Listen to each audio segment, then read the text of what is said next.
नमस्कार, मैं डॉक्टर उमा सिंह बघेल, रीवा मध्य प्रदेश। मैं आज बात करूंगी उन सिद्धांतों की जो हमारे जीवन में बहुत महत्व देते हैं।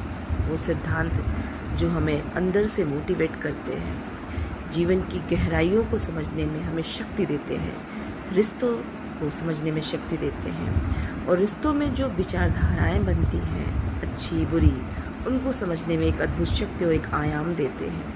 क्योंकि एक रिश्ता जब दूसरे रिश्ते से मिलता है और एक दूसरे की भावनाओं को समझता है, तो एक दूसरे की भावनाओं को समझे बिना हम कभी भी एक रिश्ते को मजबूत नहीं कर सकते।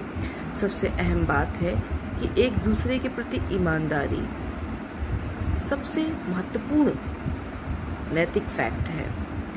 अगर आप अपने परिवार में रह रहे हैं और जो सदस्य हैं उनके प्रति आप ईमानदार नहीं हैं, सिर्फ दिखावे के लिए हैं, दोगले व्यवहार के आधार पे हैं, तो वो एक तरह से व्यवहारिक नीति नहीं कहलाएगी। वो आपका खुद का व्यक्तित्व नहीं है।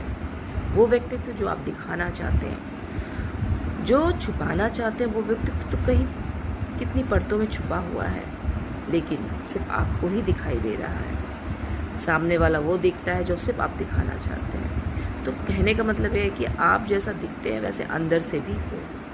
एक कैरेक्टर, एक व्यक्तित्व, पूरी तरह से ट्रांसपेरेंसी, पारदर्शिता जीवन में बहुत ही अनिवार्य है। आपके खुद के किरदार के लिए, आपके खुद के व्यक्तित्व के लिए यही जीवन है।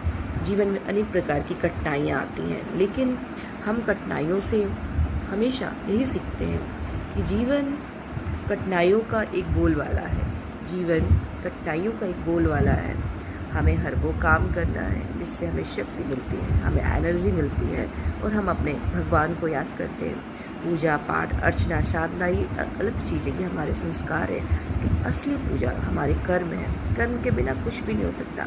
आपने बहुत बड़ा सपना देख लिया कि मैंने ये सपना पूरा किया, मैंने वो सपना पूरा किया, मैं इस पर काम करूँगी, लेकिन सबसे अहम चीज़ है उस पर आपको टाइम देना पड़ेगा, मेहनत करनी पड़ेगी।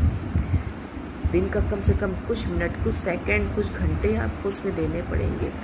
एक नियम सारणी बनानी होगी, उस पर आपको अद्भुत वर्क दिखाना होगा। वो अद्भुत वर्क जो आप अपने किचन से लेके अपने पूरे समाज के हर एक पहलुओं को दिखाते हैं। एक काम जो करते हैं किसी भी फील्ड में, किसी भी अच्छे फील्ड में, तो जीवन एक कर्म क्षेत्र है, एक कुरुक्षेत्र है। तो जीवन कुरुक्षेत्र इसलिए बताइए क्योंकि आप कुरुक्षेत्र बना अपने इस कुरुक्षेत्र में अपना कर्म करने आए हैं। क्योंकि मानव एक कर्मशील प्राणी है, ना कि भाग्यशील। भाग्य के सहारे रहेंगे तो कभी भी जीवन में इंसान आगे नहीं बढ़ सकता।